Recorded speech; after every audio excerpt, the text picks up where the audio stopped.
الذين اصطفى أما بعد فأعوذ بالله من الشيطان الرجيم بسم الله الرحمن الرحيم خذ العفو وأمر بالعرف وأعرض عن الجاهلين آمنت بالله صدق الله مولانا العظيم وبلغنا رسوله النبي الأمين الكريم الرؤوف الرحيم ونحن على ذلك من الشاهدين والشاكرين والحمد لله رب العالمين. ہر درد کی دوا ہے صلی علی محمد، تعویذ ہر بلا ہے صلی علی محمد. درود پاک پڑھیں. اللہم صلی وسلم علی سیدنا و مولانا محمد معدن الکرم و آلہ و صحبہ وبارک وسلم. صلاۃ و سلام علیک یا رسول اللہ، صلاۃ و سلام علیک یا حبیب اللہ یا کریم اللہ وعلی آلک و اصحابک یا شفیعنا عند اللہ.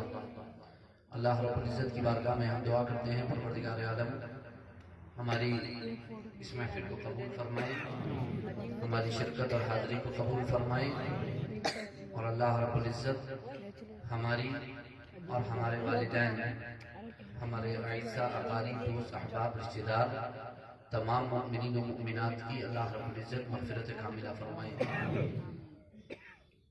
بالخصوص حافظ تسلیم رضا صاحب سلمہ المنان و حفظہ الرحمن طول اللہ عمرہ مع صحت و عافیت و سلامہ کے والدین، آبا و اجداد، عزیز و اقارب دوست احباب رشتہ دار میں جو حضرات بھی بحالت ایمان جا چکے ہیں اللہ رب العزت ان کی بھی مغفرت کاملہ فرمائے. ان کے ددیال، ان کے ننیال، ان کے خسرال کے رشتہ داروں میں جو حضرات بحالت ایمان جا چکے ہیں اللہ رب العزت ان کی بھی مغفرت کاملہ فرمائے.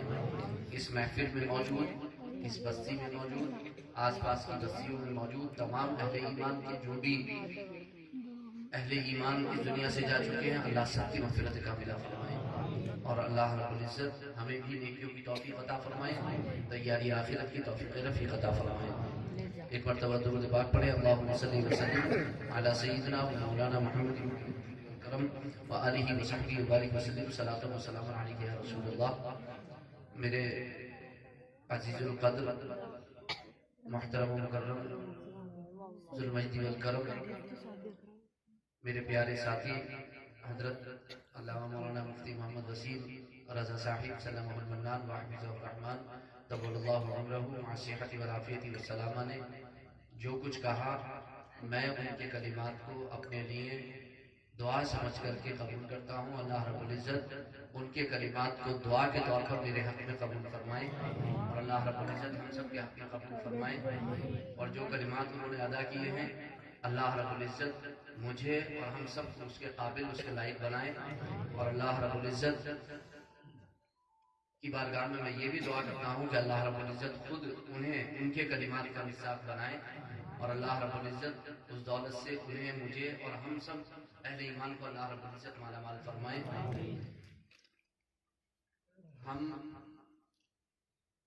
ہماری تو کیا اوقات ہے اور ہم تو کچھ بھی نہیں ہیں. ہم حقیقت میں علماء حق کی جو جوتیوں کے ذرات ہوتے ہیں وہ بھی ہم نہیں ہیں، اس کا بھی مقابلہ ہم نہیں کر سکتے.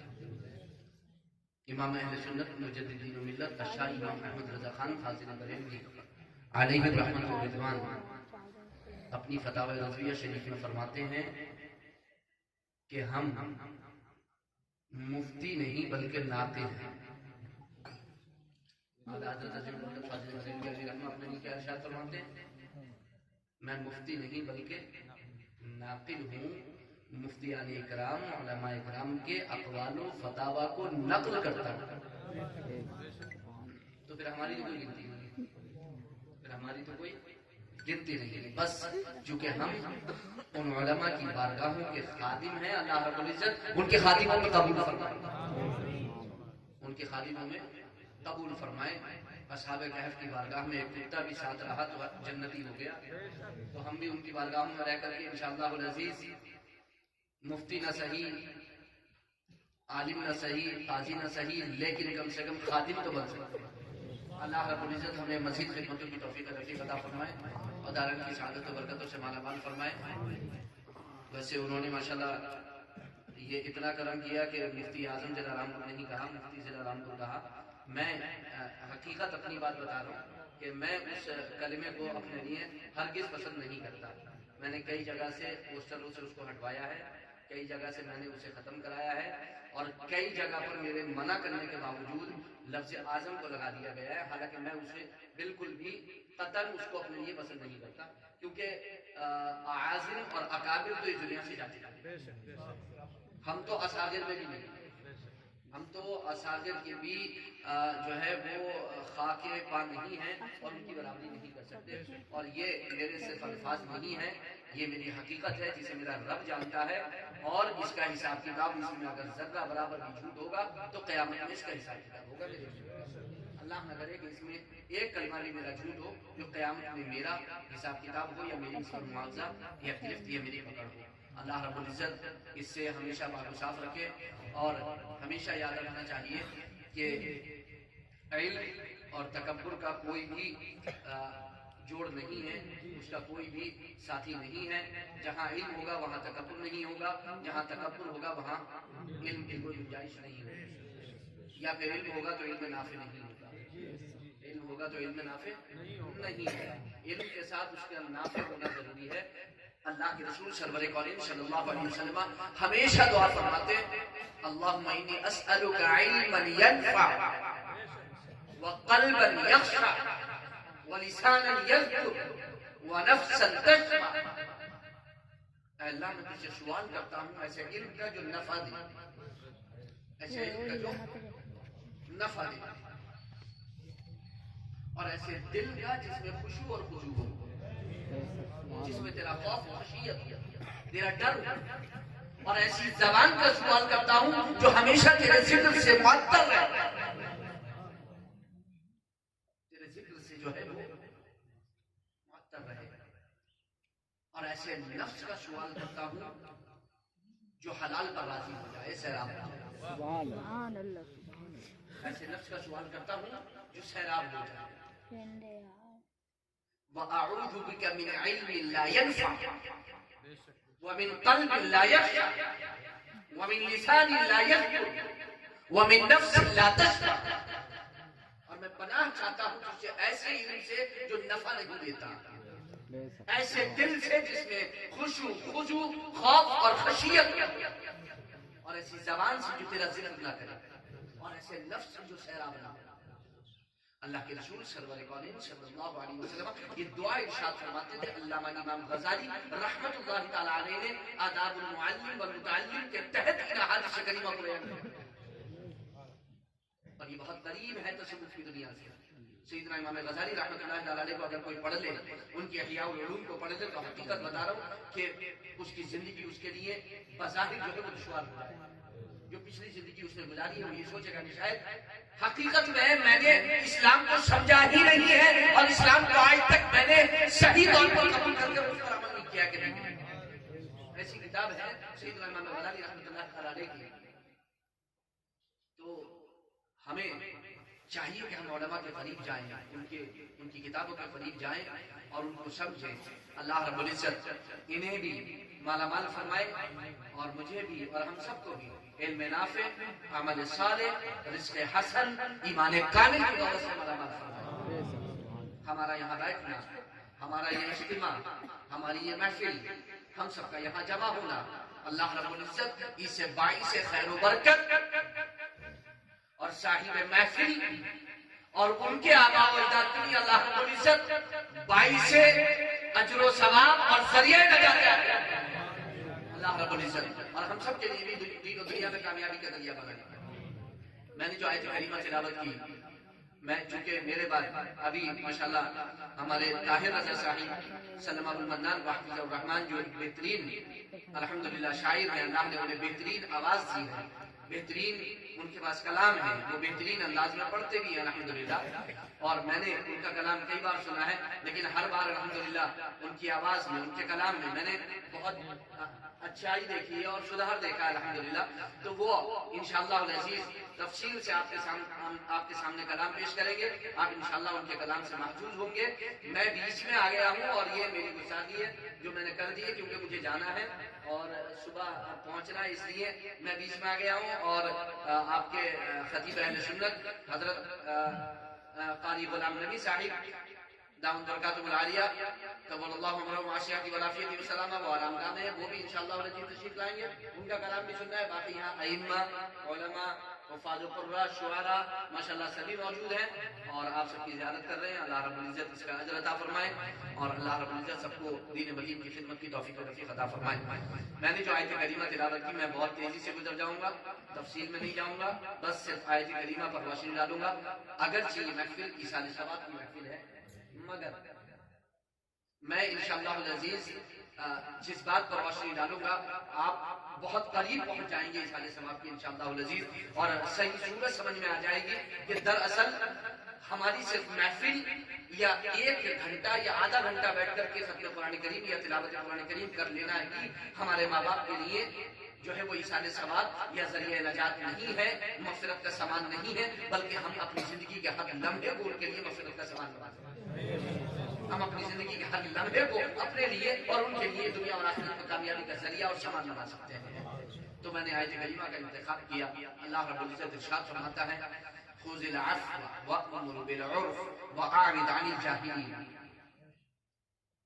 اے محبوب، آپ عفو کو اختیار کیجیے، وأمر بالعرف اور عرف کا حکم دیجیے، اور جاہلوں سے اعراض کیجیے۔ آیت کریمہ میں تین باتیں ہیں، اب موبائل نیچے کرو سکون سے بیٹھ کے سنو۔ آیت کریمہ میں تین باتیں، آیت کریمہ میں تین باتیں، نمبر ایک عفو، نمبر دو عرف، نمبر تین اعراض۔ عفو کرنا، درگزر کرنا، عفو کرنا، درگزر کرنا، معاف کر دینا۔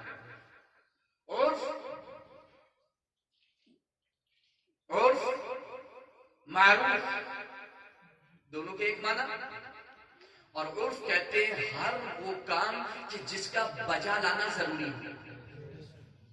عرف ہر وہ امر، کل امر لا بد له من الاتيان به۔ علامہ امام فخر الدین رازی رحمۃ اللہ تعالی علیہ اس آیت کریمہ کی تفسیر میں یہی تفسیر بیان فرمائی ہے۔ ہر وہ امر، ہر وہ معاملہ کہ جس کا بجا لانا ضروری ہے اسے عرف کہیں گے، معروف کہیں گے۔ اعراض روگردانی کرنا، پھر جانا، پیچھے ہٹ جانا، بچ جانا۔ تین چیزیں قرآن کریم نے یہاں پر بیان فرمائی۔ یہ آیت کریمہ کس چیز کو بتاتی ہے؟ اسی تفسیر رازی میں آپ کو مل جائے گا، تفسیر کبیر میں آپ کو مل جائے گا کہ پورے قرآن مقدس میں اگر خلق، حسن اخلاق، حسن خلق اس کی جامع ترین کوئی آیت کریمہ قرآن مقدس میں ہے تو یہی آیت کریمہ ہے۔ اخلاق حسنہ کی جامع ترین آیت کریمہ اگر کوئی ہے قرآن مقدس میں تو یہی آیت کریمہ سب سے جامع ترین آیت کریمہ، جس نے مکارم اخلاق کو اپنے اندر جمع کر لیا، جس نے حسن الخلق کو اپنے اندر جمع کر لیا۔ نبی اکرم صلی اللہ علیہ وسلم سے جب یہ وحی نازل ہوئی تو اللہ کے رسول سرور کونین صلی اللہ علیہ وسلم جبریل امین سے فرمایا ما ھذا یا جبریل، جبریل یہ کیا حکم ہے؟ تو جبریل امین نے کیا کہا تھا؟ اے اللہ کے رسول، آپ اس سے رشتہ جوڑیے جو آپ سے رشتہ توڑتا ہے، جو آپ سے رشتہ توڑتا ہے آپ اس سے رشتہ جوڑیے۔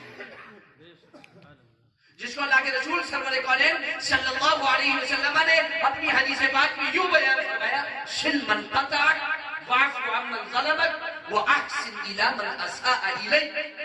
جو تم سے رشتہ ناتا توڑے تم اس سے رشتہ ناتا جوڑو، جو تمہارے اوپر ظلم کرے تم اسے معاف کر دو، اور جو تمہارے ساتھ برائی کرے تم اس کی برائی کا بدلہ اچھائی سے دو۔ آیت کریمہ میں اسی کو بیان فرمایا گیا ہے۔ عفو کرنا، درگزر کر دینا، معاف کر دینا۔ خلق کہتے ہیں نفس کی اس حیت راسخہ کا نام ہے، اس کیفیت کا نام ہے خلق کہ جس کی وجہ سے افعال کام بلا تکلف آسانی کے ساتھ سہولت کے ساتھ صادر ہو جاتے ہیں. اگر عقل اور شرع کے نزدیک وہ کام پسندیدہ ہو تو اسے خلق حسن کہتے ہیں، اور اگر عقل اور شرع کے نزدیک وہ کام ناپسندیدہ اور برے ہو تو اسے خلق بد کہتے ہیں.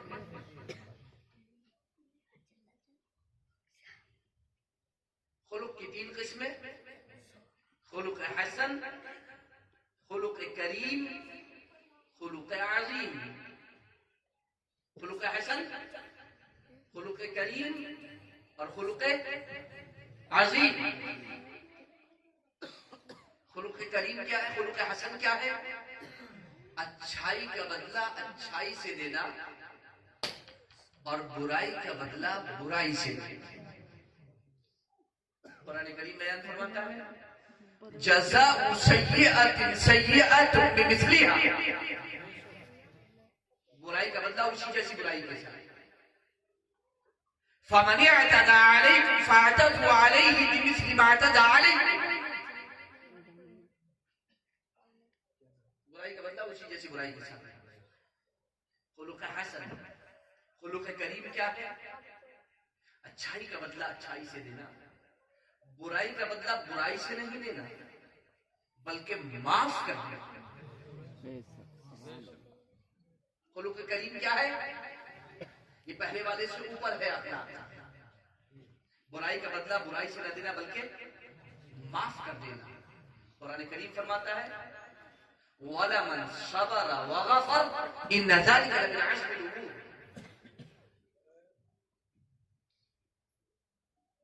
اور قرآن کریم کیا فرماتا ہے فَمَنْ عَفَا وَأَصْلَحَ فَأَجْرُهُ عَلَى اللَّهِ، جس نے معاف کر دیا، اصلاح سے کام لیا، اس کا اجر اللہ رب العزت.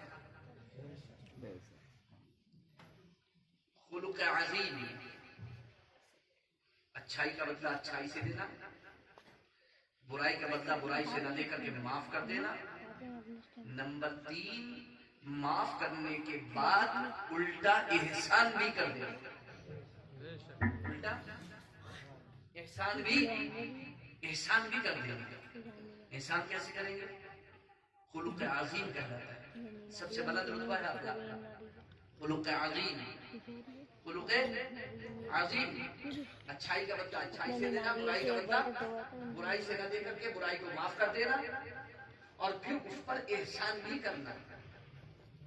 اللہ کے رسول سرور کونین صلی اللہ علیہ وسلم اپنے صحابہ کے ساتھ اپنے صحابہ کی ضرورت میں ایک یہودی نے آ کر کے گلے میں کپڑا ڈال دیا اور کھینچ لیا طاقت سے، نشان آ گیا گردن مبارک میں، اور کہا جو اللہ نے دیا اس کا سے دیجیے. امیر المومنین سیدنا عمر فاروق اعظم رضی اللہ تعالیٰ عنہ نے ارشاد فرمایا اگر تم اس محفل پاک میں موجود نہیں ہوتے تو تمہارا سر تمہارے تن سے جدا کر دیتا.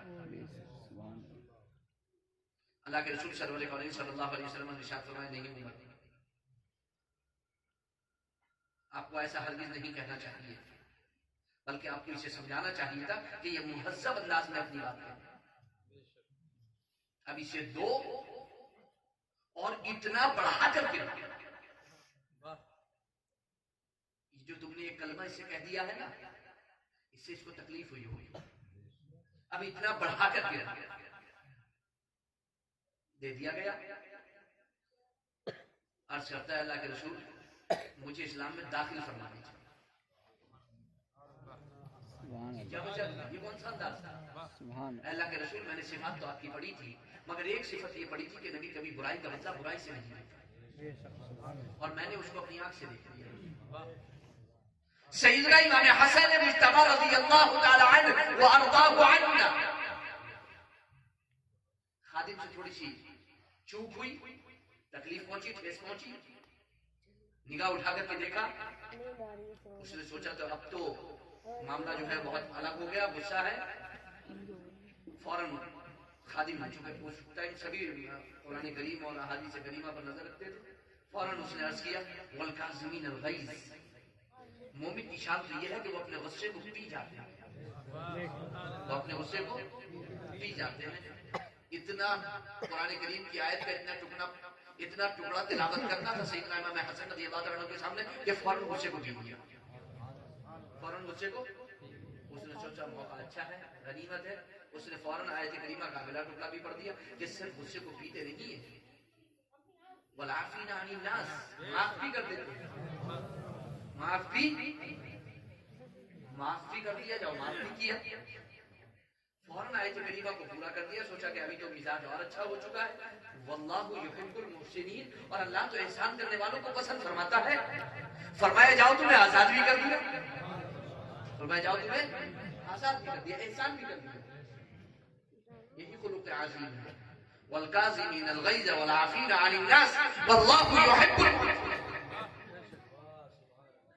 ام المؤمنین سیدتنا عائشہ عفیفہ صدیقہ رضی اللہ تعالی عنہ سے عرض کیا گیا، اے ام المؤمنین آپ یہ بتائیں کہ رسول اکرم صلی اللہ علیہ وسلم کا خلق کیا تھا، اخلاق کیا تھا؟ ام المؤمنین نے ارشاد فرمایا قرآن ہی تو حضور کا اخلاق ہے، قرآن ہی تو حضور کا، قرآن حضور کا اخلاق ہے، ہاں اس کا مطلب یہ ہے کہ قرآن کریم پر مکمل طور پر عمل پیرا ہو جانا اللہ کے رسول سرور کونین صلی اللہ علیہ وسلم کی سنت کریم ہے، اللہ کے رسول سرور کونین صلی اللہ علیہ وسلم وہی کرتے جو قرآن میں ہوتا اور جو آپ کرتے وہی قرآن میں ہوتا، کوئی تضاد نہیں ہوتا، جو قرآن میں ہوتا وہی کرتے اور جو کرتے وہی قرآن میں ہوتا۔ اللہ کے رسول سرور کونین صلی اللہ علیہ وسلم سے عرض کیا گیا یا رسول اللہ خلق کیا ہے؟ اللہ کے رسول سرور کونین صلی اللہ علیہ وسلم نے یہی ارشاد فرمایا سل من قطعک واعف عن من ظلمک واحسن الی من اساء الیک، جو تم سے رشتہ ناتا توڑے تم سے رشتہ ناتا جوڑو اور ظالمین کو معاف کر دو، جو تم پر ظلم کرے اسے معاف کر دو اور برائی کا بدلہ اچھائی سے دو، برائی کا بدلہ اچھائی سے۔ اللہ کے رسول سرور کونین صلی اللہ علیہ وسلم نے خود اپنی بعثت کا مقصد بیان فرمایا انما بعثت لاتمم مکارم الاخلاق، اور صحیح بخاری کی روایت ہے انما بعثت لاتمم صالح الاعمال، میں مکارم اخلاق کی تکمیل کے لیے بھیجا گیا، میں مکارم اخلاق کی تکمیل کے لیے بھیجا گیا ہوں، اعلیٰ اخلاق کی تکمیل کے لیے بھیجا گیا۔ اللہ کے رسول صلی اللہ علیہ وسلم کہ اخلاق کریمانہ بالکل الگ ہے، ہم تو سوچ بھی نہیں سکتے، ہمارے لیے ضروری ہے، ہمارے لیے لازم ہے کہ جب ہم روزہ نماز حج اور زکوٰۃ، نماز روزہ حج اور زکوٰۃ ان چاروں ارکان اسلام کی ادائیگی کرتے ہیں پابندی کے ساتھ، وہی بہت زیادہ ضروری ہے ہمارے لیے کہ ہم اخلاق حسنہ کے پیکر بھی بنیں، اپنے اخلاق کو بھی بلند و بالا کریں۔ اخلاق حسنہ اسی کو آپ کہہ لیجئے اچھا سلوک، اچھا برتاؤ۔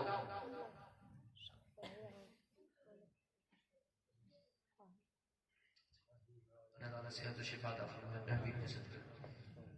ہم اپنے اخلاق کو بلند کریں، ہم اپنے اخلاق کو، ہم اچھا سلوک اچھا برتاؤ کریں اپنے ماں باپ کے ساتھ، ہم اچھا سلوک اچھا برتاؤ کریں اپنی اولاد کے ساتھ، ہم اچھا سلوک اچھا برتاؤ کریں اپنے بہن بھائیوں کے ساتھ، ہم اچھا سلوک اچھا برتاؤ کریں اپنے عزیز و اقارب دوست احباب رشتہ داروں کے ساتھ، ہم اچھا سلوک اچھا برتاؤ کریں اپنے پڑوسیوں کے ساتھ، ہم اچھا سلوک اچھا برتاؤ کریں اپنے محلے والوں کے ساتھ، ہم اچھا سلوک اچھا برتاؤ کریں اپنے تجارت اور خرید و فروخت کے ساتھیوں کے ساتھ، ہم اچھا سلوک اچھا برتاؤ کریں معاملات اور لین دین والوں کے ساتھ۔ ہر ایک جگہ ہمیں اچھے سلوک اچھے برتاؤ کی ضرورت ہے، اچھے سلوک اچھے برتاؤ کی ضرورت ہے۔ آپ کیا سمجھتے ہو؟ آپ نماز پڑھتے ہو، کیوں پڑھتے ہو نماز؟ آپ 2 رکعت 4 رکعت نماز پڑھتے ہو، عبادت کے تو اور بھی بہت سارے طریقے ہو سکتے ہیں، اللہ نے نماز ایک طریقہ آپ کو عطا فرمایا، اور کیا بیان فرمایا نماز کے بارے میں؟ ان الصلاۃ تنہی عن الفحشاء والمنکر، بے شک نماز بے حیائی اور بری باتوں سے روکتی ہے۔ نماز بے حیائی اور بری باتوں سے ظاہر سی بات ہے کہ جب اچھے اخلاق، اچھا سلوک، اچھا برتاؤ ہوگا تو بے حیائی اور بری باتوں کی گنجائش نہیں ہوگی. اور بری باتیں ہو، بے حیائی اور بری باتیں ہو تو پھر اچھے اخلاق، اچھے برتاؤ کا کیا معاملہ؟ کہاں رہے گا اچھا اخلاق؟ کہاں رہے گا اچھا برتاؤ؟ ہمیں چاہیے کہ ہم اچھا سلوک، اچھا اخلاق اور اچھا برتاؤ کریں ہر ایک کے ساتھ. یہ بہت زیادہ ضروری ہے. روزہ کیا ہے؟ کیا اللہ کو اس بات کی ضرورت ہے کہ وہ پروردگار عالم، وہ رب کائنات کہ جو 9 مہینہ ہمیں ماں کے پیٹ میں رزق عطا فرماتا ہے، آج تک پوری دنیا میں کوئی طاقت ایسی نہیں ہے، سائنس اور ٹیکنالوجی نے آج تک اتنی ترقی نہیں کی ہے کہ ماں کے پیٹ میں موجود بچے کو وہ رزق اور روزی پہنچا سکے. اس کی زندگی کا کوئی سامان کر سکے، ایسی کوئی طاقت نہیں ہے. اللہ ہمیں وہاں پر رزق عطا فرماتا ہے. تو پھر کیا ضرورت ہے کہ اتنے بڑے آپ ہو جاؤ گے، اتنے طاقتور ہو جاؤ گے تو 2 گھنٹہ 4 گھنٹہ 8 گھنٹہ 10 گھنٹہ 12 گھنٹہ وہ آپ کو بھوکا رکھے گا؟ اس لیے اللہ کے رسول صلی اللہ علیہ وسلم ارشاد فرماتے ہیں کہ قول زور سے اگر آپ باز نہ آئیں، بری بات سے اگر آپ باز نہ آئیں، اگر آپ بری بات کو نہ چھوڑیں تو اللہ کو بھی کوئی ضرورت نہیں ہے کہ آپ کھانا پینا چھوڑیں. آپ اپنے اخلاق کو اچھا کیجیے. اگر آپ نفسانی خواہشات پر کنٹرول نہیں کر سکتے تو پھر کیا ضرورت ہے بھوکے اور پیاسے رہنے کی؟ آپ کی زبان اگر آپ کے کنٹرول میں نہیں، آپ کے آنکھیں، آپ کے کان، آپ کی زبان، آپ کے ہاتھ، آپ کے پاؤں اگر آپ کے کنٹرول میں نہیں، آپ کو کنٹرول نہیں کر پا رہے تو کیا ضرورت ہے بھوکا پیاسا رہنے کی؟ سارے آجا آپ کے برائی کرتے رہیں، بے حیائی کرتے رہیں اور آپ یہ دعویٰ کرتے رہیں کہ آپ روزے دار ہیں. آپ کا دعویٰ جھوٹا، ہمارا دعویٰ جھوٹا، ہم اپنے دعوے میں جھوٹے، ہر کسی کا سچ سے کوئی تعلق نہیں. تو ہمیں چاہیے کہ ہم اس کو دیکھیں، غور کریں اور ہرگز ہم وہ کام نہ کریں جو بے حیائی اور بری باتوں کی طرف لے کر کے جائیں. نماز بے حیائی اور بری باتوں سے روکتی ہے اور شیطان بے حیائی اور بری باتوں کا حکم دیتا ہے. اب جو بھی بے حیائی اور بری بات کرتا ہے وہ شیطان کی اتباع اور اطاعت اور فرمانبرداری کرتا ہے، اپنے رب اور اس کے رسول کی نہیں. ہمیں دیکھنے کی ضرورت ہے کہ ہم خدا اور رسول کی اطاعت اور فرمانبرداری کر رہے ہیں کہ ہم شیطان کی اطاعت اور فرمانبرداری کر رہے ہیں. اس کا فیصلہ اسی بات سے ہو جائے گا کہ آپ بے حیائی اور بری باتوں سے روک رہے ہیں کہ نہیں. اگر بے حیائی اور بری باتوں سے روک رہے ہیں تو یقیناً آپ اللہ اور اس کے رسول کے حکم پر چل رہے ہیں. اور اگر آپ بے حیائی اور بری باتوں سے نہیں رک رہے ہیں تو کہیں نہ کہیں آپ شیطان کے بہکاوے میں ہیں اور بشریت کے تقاضے میں آپ گناہ کرتے چلے جا رہے ہیں اور شیطان کے پھندے میں پھنستے چلے جا رہے ہیں. اس کا فیصلہ کسی سے کرانے کی ضرورت نہیں، خود کرنے کی ضرورت ہے. آیت کریمہ کی طرف بس آؤں گا اور ختم کر دوں گا اپنی بات کو. خذ العفو وأمر بالعرف وأعرض عن الجاهلين. عفو درگزر سے کام لیجیے. نمبر 1 بھلائی کا حکم دیجیے. آپ حسن اخلاق کا اظہار کیجیے. آپ اخلاق حسنہ کے پیکر بن جائیے. لیکن یہ جو تیسرا جملہ ہے نا وَأَعْرِضْ عَنِ الْجَاهِلِينَ اور جاہلوں سے بچتے رہیے، یہ کیوں فرمایا گیا ہے یہاں پر کہ جاہلوں سے بچتے رہیے؟ کیونکہ جب آپ عفو درگزر سے کام لیں گے، جب آپ ظالم کے ظلم کا بدلہ، اس کی برائی کا بدلہ اچھائی سے لیں گے، اس کے ظلم کو معاف کر دیں گے، اس کے ساتھ حسن سلوک کریں گے، اس کے ساتھ اچھا اخلاق، اچھا برتاؤ کریں گے، تو جو جاہل اور بے وقوف ہوں گے وہ آپ کے در پہ ہو جائیں گے، آپ کے دشمن ہو جائیں گے. وہ کبھی نہیں چاہیں گے کہ آپ حسن اخلاق کا مظاہرہ کریں. وہ کبھی نہیں چاہیں گے کہ آپ خاموش رہیں. وہ کبھی نہیں چاہیں گے کہ آپ ظلم کو برداشت کریں. وہ آپ کے در پہ ہو جائیں گے. اس وقت آپ کو جاہلوں سے بچنا ہوگا. دلی کے اندر ظلم اور بربریت کا جو ننگا ناچ ہے اس کی زندہ جاوید دلیل ہے. ایسا نہیں ہے کہ صرف مسلمان وہاں پر مارے گئے، ہندو بھی وہاں پر مارے گئے. ایسا نہیں ہے کہ صرف مسلمانوں کا نقصان ہوا ہے، ہندوؤں کا وہاں پر نقصان ہوا ہے، سب کا وہاں پر نقصان ہوا ہے. مگر جو جاہل اور بیوقوف ہے وہ سیکولر ہندو کو بھی ہرگز خاموش نہیں رہنے دینا چاہتے. وہ نہیں چاہتے ہیں کہ خود سے کام لیا جائے. چند شرارت پسند لوگ یہ چاہتے ہیں کہ سب سرپسندی پر آ جائیں. لیکن ہمیں جاہلوں سے اعراض کرنا ہے. ہمیں جاہلوں سے اعراض کرنا ہے. اور الحمدللہ ثم الحمدللہ اللہ نے مسلمانوں کو کیونکہ صبر اور شکر یہ ایک ایسی دولت ہے جو مسلمان کے سوا کسی کو نہیں ملتی. صبر اور شکر وہ دولت ہے جو مسلمان کے سوا کسی کو نہیں ملتی. کبھی بھی اس کا تجربہ کر لینا. کسی غیر مسلم کا اتنا سا نقصان ہو جائے پھر دیکھو کہ آپ سے باہر ہو جاتا ہے. لیکن اللہ نے مسلمان کو صبر اور شکر کی دولت عطا فرمائی ہے. اس لیے ضرورت اس بات کی ہے کہ ہم اس پر دھیان دیں. قرآن کریم فرماتا ہے من کان یرید حرث الآخرة نزد له في حرثه ومن كان يريد حرث الدنيا نؤتيه منها وما له في الآخرة من نصيب. جو دنیا کی کھیتی چاہتا ہے نا، جو دنیا کی جو آخرت کی کھیتی چاہتا ہے، جو آخرت کی کھیتی چاہتا ہے ہم اس کی کھیتی میں اضافہ فرما دیتے ہیں، زیادتی کر دیتے ہیں. اور جو دنیا کی کھیتی چاہتا ہے نا تو اس میں سے جو چاہتے ہیں ہم دے دیتے ہیں، لیکن آخرت میں اس کا کوئی حصہ نہیں ہے. آخرت میں اس کا کوئی حصہ نہیں ہے. اللہ کے رسول سرور کونین صلی اللہ علیہ وسلم ارشاد فرماتے ہیں کہ اللہ کے کچھ بندے غریب ہیں، کچھ بندے امیر ہیں. اللہ کے جو بندے غریب ہیں اللہ رب العزت انہیں غریب ہی رہنے دیتا ہے. کیونکہ کچھ بندے وہ ہیں کہ جن کی غربت ہی ان کے ایمان اور اسلام میں باقی رہنے کا سبب اور ذریعہ ہوتا ہے. اور کچھ امیر وہ ہیں کہ اللہ انہیں امیر ہی رہنے دیتا ہے کیونکہ ان کے امیر ہونا ہی، ان کا غنی ہونا ہی ان کا اسلام میں باقی اور داخل رہنے کا ذریعہ اور باعث ہوتا ہے.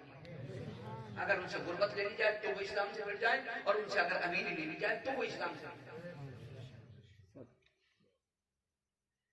اس لیے اللہ رب العزت سے خیر کی دعا کرنا چاہیے، بھلائی کی دعا کرنا چاہیے. ہماری جو حق میں بہتر ہو وہ پروردگار عالم ہمارے ساتھ معاملہ فرمائے، دنیا اور آخرت میں جو بھی ہمارے لیے بھلا ہو. ربنا آتنا فی الدنیا حسنہ وفی الآخرۃ حسنہ وقنا عذاب النار. اس لیے میں آپ سے گزارش کروں گا کہ آپ اچھے سلوک، اچھے برتاؤ کا مظاہرہ کریں، سب کے ساتھ اچھا سلوک، اچھا برتاؤ کریں. اور یہ جو کہا گیا کہ جو رشتہ توڑے اس سے رشتہ جوڑو، تو یہاں پر ایک بات اتنی یاد رکھنا میری کہ دوستی اللہ کے لیے اور دشمنی اللہ کے لیے، رشتہ داری اللہ اور اس کے رسول کے لیے، اور قطع تعلق اللہ اور اس کے رسول کے لیے. الحب للہ والبغض للہ، محبت اللہ کے لیے اور دشمنی اللہ کے لیے.